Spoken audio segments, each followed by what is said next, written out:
শুভেন্দুর পাশে নন্দীগ্রাম, নন্দীগ্রামের পাশে শুভেন্দু। আজ নন্দীগ্রামে মুখ্যমন্ত্রী শুভেন্দু অধিকারী। শহীদ পরিবারের পাশে দাঁড়াবেন মুখ্যমন্ত্রী। নন্দীগ্রাম হলদিয়ায় জোড়া কর্মসূচি শুভেন্দু অধিকারী। নন্দীগ্রামের পর হলদিয়ায় যাওয়ার কথা শুভেন্দু অধিকারীর। হলদিয়ার উন্নয়ন নিয়ে বৈঠক করতে পারেন মুখ্যমন্ত্রী। এই মুহূর্তে আমাদের সঙ্গে সরাসরি রয়েছেন প্রতিনিধি সুজিত। সুজিত, নন্দীগ্রামের বিধায়ক পদ থেকে শুভেন্দু অধিকারী ইস্তফা দিয়েছেন, কিন্তু তিনি বারবার বুঝিয়ে দিয়েছিলেন যে নন্দীগ্রাম তার খুবই আপন, খুবই আবেগে, এবং তার উন্নয়নের সব রকম ভাবে তিনি চেষ্টা করবেন, আগেই বার্তা দিয়েছেন। আর এর আগে মুখ্যমন্ত্রী হওয়ার পর তিনি কিন্তু জনসভা করেননি, যেখানে আজ প্রথমবার নন্দীগ্রামে জনসভা করবেন। তিনি কি কি বার্তা দিতে পারেন এবং নন্দীগ্রামের উন্নয়ন নিয়ে কোনো বিশেষ কিছু বলতে পারেন কি আজকের জনসভা থেকে? দেখো অনিন্দিতার যেটা বিষয়, আজকে কিন্তু মুখ্যমন্ত্রী হিসেবে প্রকাশ্য সভায় দাঁড়িয়ে আজকে তিনি কিন্তু শহীদ পরিবার অর্থাৎ 2007 সালের যে জমি অধিগ্রহণ বিরোধী আন্দোলনে উত্তপ্ত হয়ে উঠেছিল গোটা রাজ্য, বলা যায় গোটা দেশ, সেই নন্দীগ্রামে যারা প্রাণ হারিয়েছেন সেই সব শহীদ পরিবারের সদস্যদের আজ মঞ্চে তুলে তিনি কিন্তু তাদের প্রতি কৃতজ্ঞতা জ্ঞাপন, তাদেরকে শ্রদ্ধা জানানো, সেই কাজটাই মূলত করবেন। আসলে চাপ বাড়ছিল তার উপর যে নন্দীগ্রামের ঘরের মানুষ, সেই ঘরের মানুষকে সম্বর্ধনা দিতে চান নন্দীগ্রামের মানুষজন। সেটাকে কথা রাখতেই হচ্ছে, কারণ নন্দীগ্রামের বিধায়ক পদে তিনি ইস্তফা দিয়েছেন, ছেড়ে দিয়েছেন, কিন্তু তিনি রাজ্যের মুখ্যমন্ত্রী। নন্দীগ্রাম রাজ্যের মধ্যেই পড়ে, তার এক প্রিয় জায়গা। কেন? জমি অধিগ্রহণ বিরোধী আন্দোলনের তিনি ছিলেন প্রধান মুখ। সেই নন্দীগ্রামের প্রধান মুখ আজ প্রকাশ্য সভায় যখন আসছেন, তিনি রাজ্যের মুখ্যমন্ত্রী। তাই যে একটা প্রস্তুতি এবং যে উৎসাহ উদ্দীপনা, সেটা কিন্তু একদিকে যেমন বিজেপির কর্মী সমর্থকদের মধ্যে ব্যাপক লক্ষ্য করা যাচ্ছে, তেমন কিন্তু অনিন্দিতা বলতেই পারি সাধারণ মানুষের মধ্যেও কিন্তু একটা আলাদা উৎসাহ। এবং এই পর্যায়ে তুমি যেটা জানতে চাইছো যে উন্নয়নের কথা, অবশ্যই তিনি বলতে পারেন, কারণ তিনি ভোটের আগে ইশতেহারে উন্নয়নের কথাই বলে বলে বারবার করে তিনি বলেছেন ভোট প্রচারে। এবং আজ যখন তিনি মুখ্যমন্ত্রী রূপে প্রথম কথা বলবেন প্রকাশ্য সভা থেকে, সেখানে নন্দীগ্রামের উন্নয়নের কথাই কিন্তু তার মুখে বারবার উঠে আসতে পারে বলে মনে করা হচ্ছে। সেক্ষেত্রে হলদি নদীর উপর দুটি ব্রিজ, যেটা একটি কেন্দেমারি থেকে নন্দীগ্রামের হলদিয়া টাউনশিপের সঙ্গে সংযোগ করবে, অন্যদিকে অন্যটি মহিষাদলের তেরোবেকা থেকে নন্দীগ্রামের তেরোবেকার মধ্যে জুড়ে দিতে পারে যে ব্রিজ, এই জোড়া ব্রিজের কথা তিনি বারবার বলছেন, ভোটের আগে বলেছেন, ভোটের পরে বলেছেন, আজ প্রকাশ্য সভা থেকে তিনি বলবেন। সঙ্গে থাকো সুজিত। নন্দীগ্রামে যাচ্ছেন শুভেন্দু অধিকারী এবং তা নিয়ে সৌমেন্দু অধিকারী তিনি কি বলছেন শোনাবো। মুখ্যমন্ত্রী মানে নন্দীগ্রামের ঘরের ছেলে, নন্দীগ্রামের সঙ্গে যার আত্মিক যোগাযোগ, মুখ্যমন্ত্রী হওয়ার পর নন্দীগ্রামে আসছেন। রবিবার নন্দীগ্রামের মানুষকে তিনি এখানে শ্রদ্ধা জানাবেন, প্রণাম জানাবেন, শহীদ পরিবারদেরকে তিনি শ্রদ্ধা নিবেদন করবেন এবং নন্দীগ্রামবাসী তাকে সম্বর্ধনা দেবেন এখান থেকে। তারই প্রস্তুতি স্বরূপ আমরা এখানে এসেছিলাম।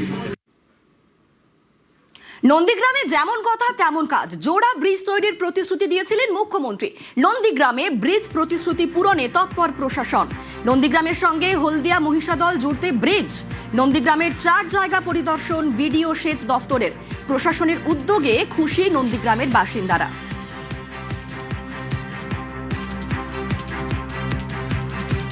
আমরা চাইছি যে যত শিগগিরই হোক বিজেপি সরকার এসছে, আমরাও চাই ওনারা পরিবর্তন আনুক, একটু কর্মসংস্থান আনুক, ওনারা কিছু মানে যারা এখন বেকার আছে তাদের জন্য কিছু করুক। এখানে ব্রিজ হলে অনেকেরই উপকার হবে, কর্মসংস্থানও হবে, যাতায়াতেরও সুবিধা হবে। তো আমরা এটাকে খুব খুব আনন্দের সাথে সাদরে গ্রহণ করছি। আরে বলেছি তো হলদিয়া নন্দীগ্রাম জুড়ে দেব ব্রিজ করে। আরে বলেছি তো মহিষাদল তারাপাকিয়া নন্দীগ্রাম জুড়ে দেব।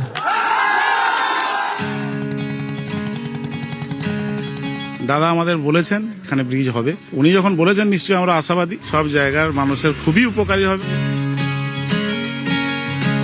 একপারে নন্দীগ্রামের তেরোপেক্ষা, অন্যদিকে মহিষাদলের তেরোপেক্ষা, মাঝখান দিয়ে বয়ে গিয়েছে হলদি নদী।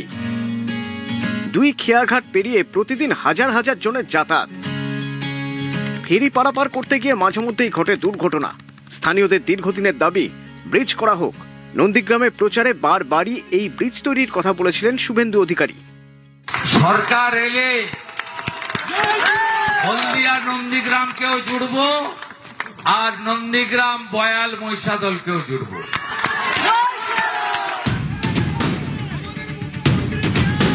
ভোটে জয়ের পরেও শুভেন্দু কথা দিয়েছেন ব্রিজ হবে।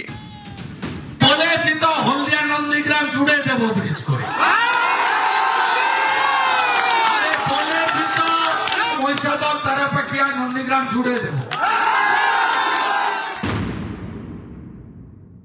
দাদা আমাদের বলেছেন এখানে ব্রিজ হবে। উনি যখন বলেছেন নিশ্চয়ই আমরা আশাবাদী সব জায়গার মানুষের খুবই উপকারী হবে। ব্রিজ এখানে অতি অবশ্যই দরকার এবং ব্রিজ হলে খুব ভালো, গ্রামের মানুষ খুবই উপকৃত হবে। কথা দিয়েছে এবং উনি করেও দেবে, বলেছে জুড়ে দেবে, একদম 100% ভরসা করি।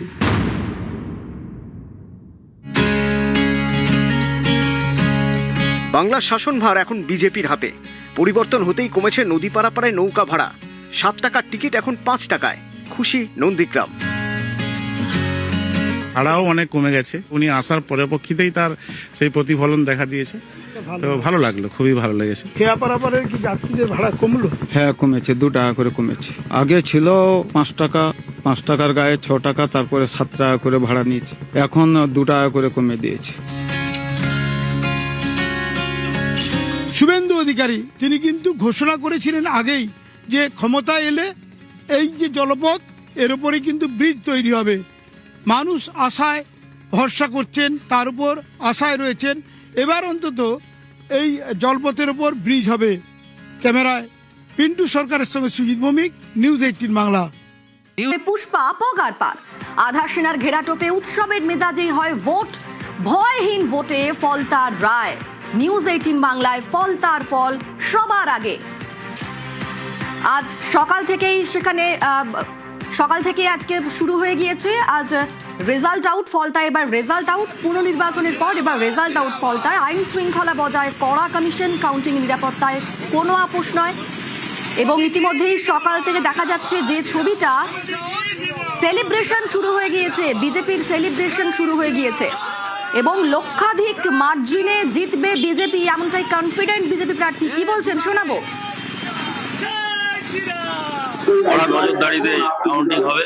আমাদের যারা কর্মী আছে সবার কাছে অনুরোধ, এলাকায় যেন কোনো রকম কোনো বিশৃঙ্খলা সৃষ্টি না হয় এবং যারা করতে যাবে তাদেরও করতে দেবেন না, যাতে এলাকায় শান্তি শৃঙ্খলা বজায় থাকে সে ব্যাপারে দেখবেন। আর আজকের কোনো বিজয় মিছিল বা কোনো রকম কিছু হবে না। এটা সম্পূর্ণ রাজ্য থেকে নির্দেশ। যারা করার উদ্যোগ নিয়েছেন বা যারা করবেন ভেবেছেন সেগুলো সব বন্ধ থাকবে। আজকে ওদের তো টার্গেট রয়েছে 1 লাখের উপরে, এবার দেখা যাক কত। ফলতার ছবি সরাসরি দেখাবো, আমাদের সঙ্গে সেখান থেকে রয়েছেন প্রতিনিধি অর্পণ। অর্পণ, সকাল থেকে শুরু হয়ে গিয়েছে আজকের রেজাল্ট আউটের পালা, কিন্তু এই মুহূর্তে মানে কিছুক্ষণ আগে থেকে দেখতে পাচ্ছিলাম সেলিব্রেশন শুরু হয়ে গিয়েছে। বিজেপি প্রার্থী তিনি কনফিডেন্ট যে লক্ষাধিক মার্জিনে বিজেপি জিতবে। সামগ্রিক ছবিটা ফলতার কিরকম?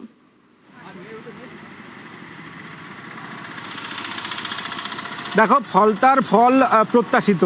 বিজেপি প্রার্থী দেবাংশু পান্ডা তিনি জিতবেন এটা নিশ্চিত, কিন্তু কত ভোটে জিতবেন সেটাই শুধু সময়ের অপেক্ষা।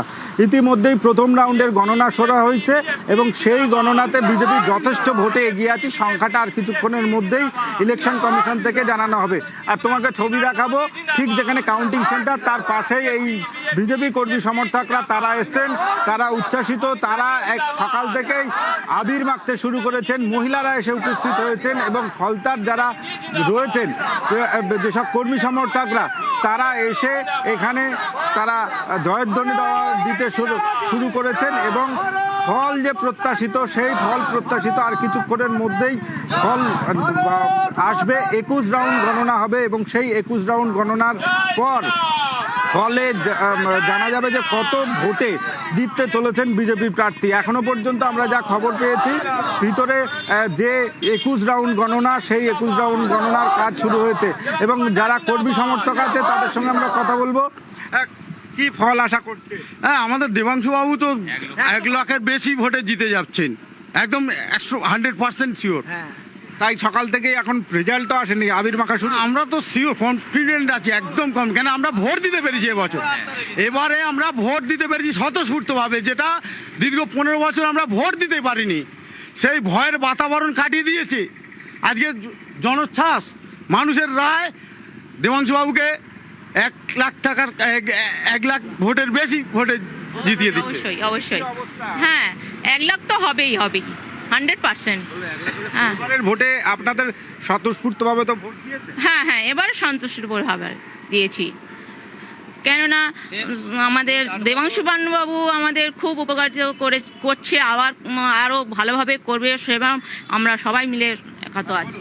শেষ 8 বছর যারা তৃণমূল করে তারা নিজেরাও নিজের ভোট দিতে পারেনি, তাই মানুষ অন্যান্য রাজ্য এবং কেন্দ্র সরকারের বিজেপি শাসন দেখে সেখানে বোঝাই যাচ্ছে যে ভয় আউট ভরসা ইন, এবং ইতিমধ্যে সেখানে সেলিব্রেশন শুরু হয়ে গিয়েছে উচ্ছ্বাস সাধারণ মানুষের মধ্যে। বিজেপি জিতবে এমনটা কনফিডেন্ট তারা। এখন দেখা যাক তার ফল কি হয়, অবশ্যই নজর থাকবে সেদিকে। 61টি রেলওয়ে প্রকল্পের কাজ শুরু, জমি জটে আটকে থাকা রেল প্রকল্পের কাজ শুরু। রোজগার মেলা থেকে ঘোষণা মুখ্যমন্ত্রীর।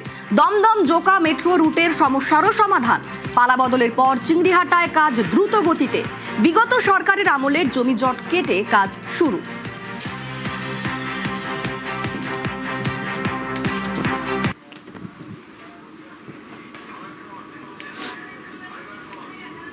একষট্টিটি রেলওয়ে প্রকল্পের কাজ ইতিমধ্যে শুরু, জমি জটে আটকে থাকা রেল প্রকল্পের কাজ শুরু।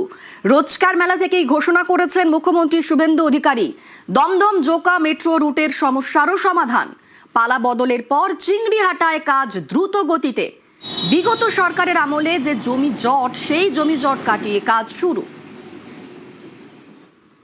মাননীয় রেলমন্ত্রী mister Ashwini Vaishnavji 61 railway project railway board থেকে অ্যাপ্রুভ করেছেন। শুধু ল্যান্ডের জন্য আটকে ছিল, আমরা ল্যান্ড দেওয়ার জন্য ডাইরেকশন কনসার্ন ডিপার্টমেন্টকে দিয়ে দিয়েছি।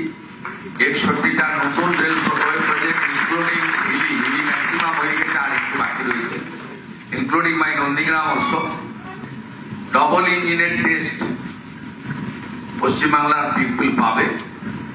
আপনাদের জোকা থেকে দমদম মেট্রো মাত্র 666 মিটার। চিংড়িঘাটাতে যে আমাদের বটল ছিল, যে জটিলতা ছিল, সেটাও আমরা ক্লিয়ার করে দিয়েছি। আমাদের এই রাজ্যে যে গুড অপরচুনিটি রয়েছে, এই অপরচুনিটিকে প্রপারলি ইউজ করে ডবল ইঞ্জিনের হাই স্পিডে আমরা ছুটবো একসঙ্গে। এখানে সেন্ট্রাল গভর্নমেন্ট অর্গানাইজেশন একসঙ্গে কাজ করবে এবং বিকশিত ভারত তখনই সম্পূর্ণ হবে যখন ডক্টর শ্যামাপ্রসাদ মুখার্জির পশ্চিমবঙ্গ বিকশিত হতে পারবে। যে অপরচুনিটি আপনারা আমাদের দিয়েছেন, আমরা সার্ভ করব। রেলগেট ভোগান্তির আরেক নাম। একবার এই গেট পড়লে আর খুলতে চায় না। পূর্ব বর্ধমানের কাটোয়া, মেমারি এবং হুগলির বৈদ্যবাটিতে দীর্ঘদিনের দাবি ফ্লাইওভারের। রাজ্যে পালা বদলের পর সমস্যার সমাধান চান স্থানীয়রা।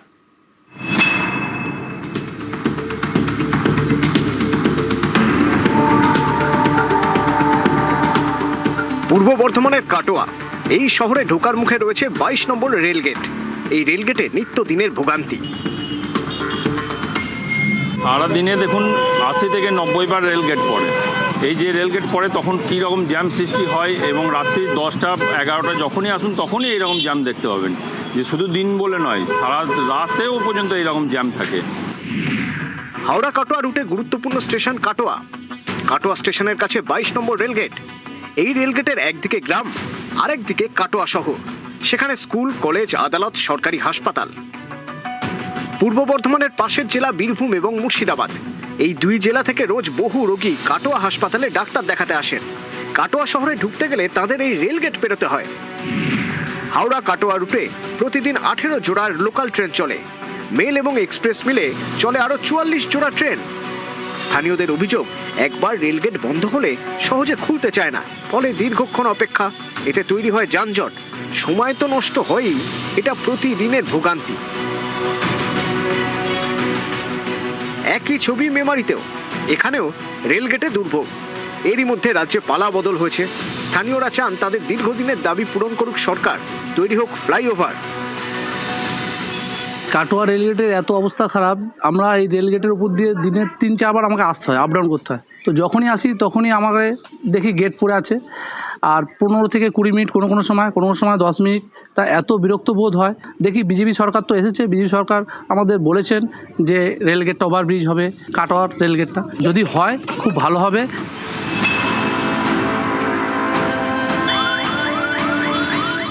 হাওড়া বর্ধমান মেন লাইন এই রেল রুটের মধ্যে পড়ে বৈদ্যবাটি স্টেশন। স্টেশনের কাছেই রেলগেট। এখানেও রেলগেটে ভোগান্তি, কারণ জিটি রোড ধরে প্রচুর গাড়ি যাতায়াত করে। একবার গেট পড়লে তখন লম্বা লাইন। এর শেষ চান স্থানীয়রা।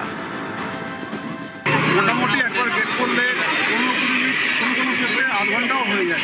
বর্তমানে আমাদের এখানে সরকারের পরিবর্তন হয়েছে, ডবল ইঞ্জিন সরকার এসছে, তো নিশ্চয়ই চাইবো যে এর আসল সমাধান হোক। এটা আমাদের বহুদিনের দাবি। বৈদ্যবাটির লোক চায় যে নিশ্চিন্তে ওপারে যেতে পারি।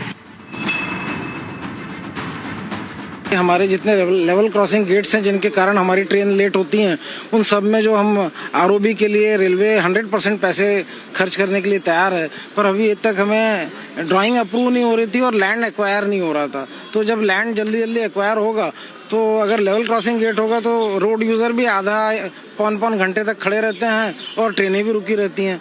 तो निश्चित ही नंबर ऑफ ट्रेन्स बढ़ेंगी, ट्रेन की पंक्चुअलिटी बढ़ेगी, सेफ्टी बढ़ेगी और सभी के लिए बहुत अच्छा होगा। নিউজ 18 বাংলা। জবাব দিলেও নথি নয়, পুরো নোটিশের জবাব অভিষেক বন্দ্যোপাধ্যায়ের। আইনজীবী মারফত নোটিশের জবাব অভিষেক বন্দ্যোপাধ্যায়। একাধিক সম্পত্তিতে বেআইনি নির্মাণের অভিযোগ, 7 দিনের মধ্যে উত্তর দেওয়ার নির্দেশ পুরসভার। এর আগে গত 22 মে অভিষেক বন্দ্যোপাধ্যায় কি বলেছিলেন শোনাবো। আপনার বাড়ির অবৈধ অংশ ভাঙার নির্দেশ দিয়েছে কলকাতা পুরসভা 7 দিনের মধ্যে। তারা এসব প্রশ্ন করছে, কলকাতা পুরসভাকে জিজ্ঞেস করুন অবৈধ অংশটা কোথায়, জিজ্ঞেস করে আগে জিজ্ঞেস করে আসুন, তারপর আমার থেকে উত্তর নেবেন। আপনি স্পেসিফিক্যালি জিজ্ঞেস করুন কোন অবৈধ অংশ, যে অবৈধ অংশ মার্ক করে দেবে উত্তর আমার থেকে নিয়ে যাবেন। যাক, আমাদের সঙ্গে বিশ্বজিৎ রয়েছেন প্রতিনিধি। বিশ্বজিৎ, নোটিশের জবাব তো দিলেন অভিষেক বন্দ্যোপাধ্যায়, কিন্তু প্রয়োজন নথি তা কি দিলেন? একদমই নয়। অর্থাৎ যে শোকজ করা হয়েছিল সেই শোকজে অর্থাৎ কলকাতা পুরসভার 401 এই ধারাতে যে বিল্ডিং ডিপার্টমেন্ট থেকে নোটিশ করা হয়েছিল, বেশিরভাগ নোটিশই 17টি নোটিশের মধ্যে বেশিরভাগ নোটিশই কলকাতা পুরসভার 9 নম্বর বড় থেকে এসেছিল এবং সেই চিঠির জবাব অর্থাৎ সেই শোকজের জবাব না দিয়ে সেই কার্যত সময় চাওয়া হয়েছে। অর্থাৎ নির্ধারিত দিন অর্থাৎ 7 দিনের মধ্যেই সেই চিঠি গেছে অভিষেক বন্দ্যোপাধ্যায়ের তরফ থেকে। আমরা জানি যে 17টি প্রপার্টিতে এই নোটিশ দিয়েছিল তার কোনোটি অভিষেক বন্দ্যোপাধ্যায়ের কোম্পানি বা অভিষেক বন্দ্যোপাধ্যায়ের বাবা বা মা, অর্থাৎ অভিষেক বন্দ্যোপাধ্যায়ের সম্পর্কিত যে সমস্ত প্রপার্টি রয়েছে সেই 17টি প্রপার্টিতে কলকাতা পুরসভার যে শোকজ নোটিশ তার জবাবে সময় চেয়ে চিঠি পাঠিয়েছেন অভিষেক বন্দ্যোপাধ্যায়ের তরফে। সেই চিঠি কলকাতা পুরসভায় পৌঁছেছে বলেই সূত্রের খবর এবং সেখানে শুধুমাত্র সময় চাওয়া হয়েছে। অর্থাৎ সেই শোকজ নোটিশে যে ধরনের তথ্য অর্থাৎ বিল্ডিং প্ল্যান বা নকশা বা দলিল দস্তাবেজ এই যে সম্পর্কিত যে তথ্য সেই তথ্য না পাঠিয়ে শুধুমাত্র অভিষেক বন্দ্যোপাধ্যায়ের তরফে যে চিঠি পৌঁছেছে কলকাতা পুরসভায় সেখানে শুধুমাত্র সময় চাওয়া হয়েছে যে আরো কিছুদিন সময় দেওয়া হোক। বেশ, ধন্যবাদ বিশ্বজিৎ। তিনি জবাব দিয়েছেন, তবে সেখানে সময় চেয়েছেন তিনি। প্রয়োজনীয় নথি দেননি অভিষেক বন্দ্যোপাধ্যায়। জবাব দিলেও প্রয়োজনীয় নথি দেননি অভিষেক।